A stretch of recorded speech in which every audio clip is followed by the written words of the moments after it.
it is worth fighting for.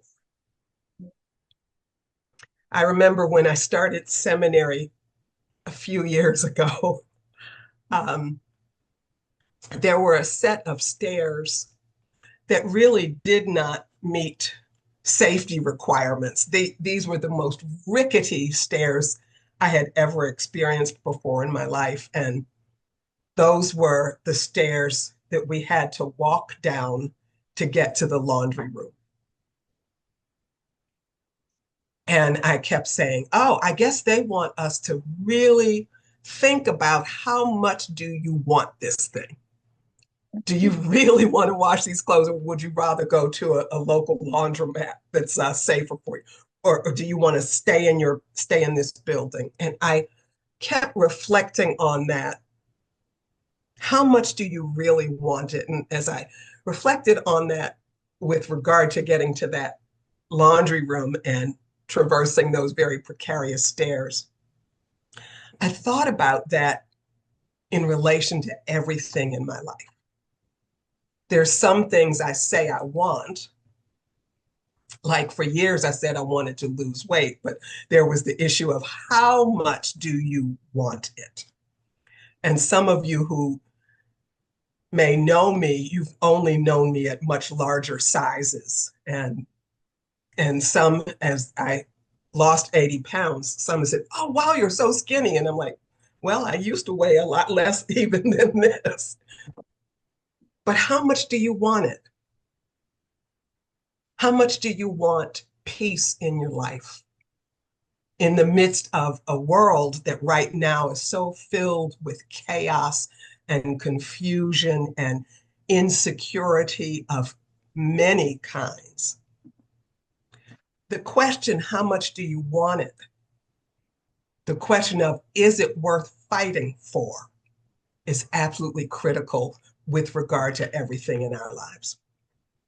Now, most of us know more about how to fight externally, but it's often the internal fight that is the hardest for us.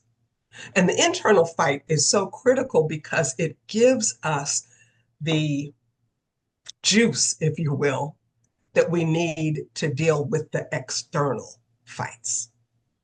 So many of us, not having grounded ourselves emotionally and spiritually, seek to fight externally, and we end up flailing around in ways that are not as productive as might be needed.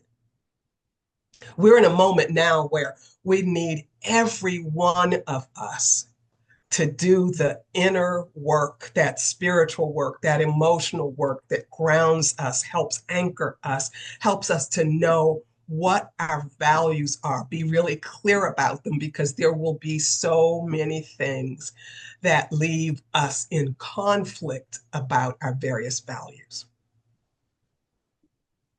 You know, there's a part of me that has been experiencing a values conflict in that I'm just wanting to be pissed with people who said, I didn't know it was going to get like this. I want to, there's a part of me that want to be pissed with them. And I'm like, well, have you been looking? Have you been paying attention?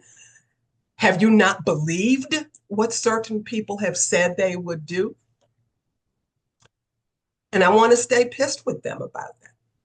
Some of you have heard me say, I didn't want certain people, if a woman who had a MAGA pendant on her necklace, I didn't want her to touch my dog. I mean, I'm just that kind of angry, right?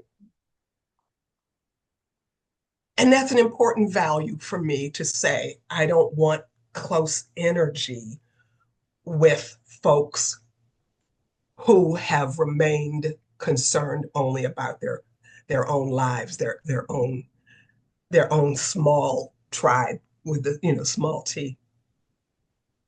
But then there's this value that is absolutely core to who I am, and that is the value of love. Martin Luther King Jr. said it so well when he said that power without love is reckless and abusive, and love without power is sentimental and anemic.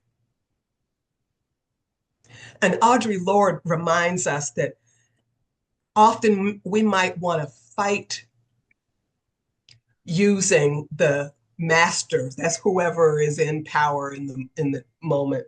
We might want to use their tools, but ultimately their tools do not affect the kind of comprehensive change that's needed. It's love that does that. And I've just been thinking about how much do you want it and is it worth fighting for, to the extent that I'll go within my own heart and mind and soul and look at the conflicting values that I might have and say, okay, so what are some of the conflicting values I have that I need to address? And what are some of the ways those values might impact how I prepare myself for battle? And I say battle because we're really in a spiritual war. It's so hard to remember that sometimes when people are constantly having income insecurity, job insecurity, residential insecurity, because they don't know if they're going to be dragged off and taken to a country they have never been to and placed in jail, in prison. I saw a picture the other day that was not AI shopped. It was a picture of men who had been detained, brown men who had been detained and just in their underwear, placed seated back to back, their arms behind them in handcuffs. And the way they are pushed so close to each other, I know their hands are touching the genitals of the man behind. All with the intention of degrading people. And there's so much that's happening that has that intention to take away the dignity of as many people as possible. So how do we fight that? Well, there's a letter to the church at Ephesus that was written by Apostle Paul, and in some ways, as one of the early Christian apostles, in some ways I like him, and in some ways, I don't. But that's because he's human, right? And that's true for all of us about someone who's human, including ourselves. But he writes this about spiritual preparation for battle. And he says, be strong in God and in God's mighty power. And put on the full armor of God. And so what is that? And he says, our struggle is not against flesh and blood. And that is so important to remember. It's not against all of the things out there that we think. All of those things are manifestations of something going on spiritually. And so to battle the spiritual requires that we, as he talks about, standing firm, putting on the belt of truth, the breastplate of righteousness, and readiness to share the gospel of peace.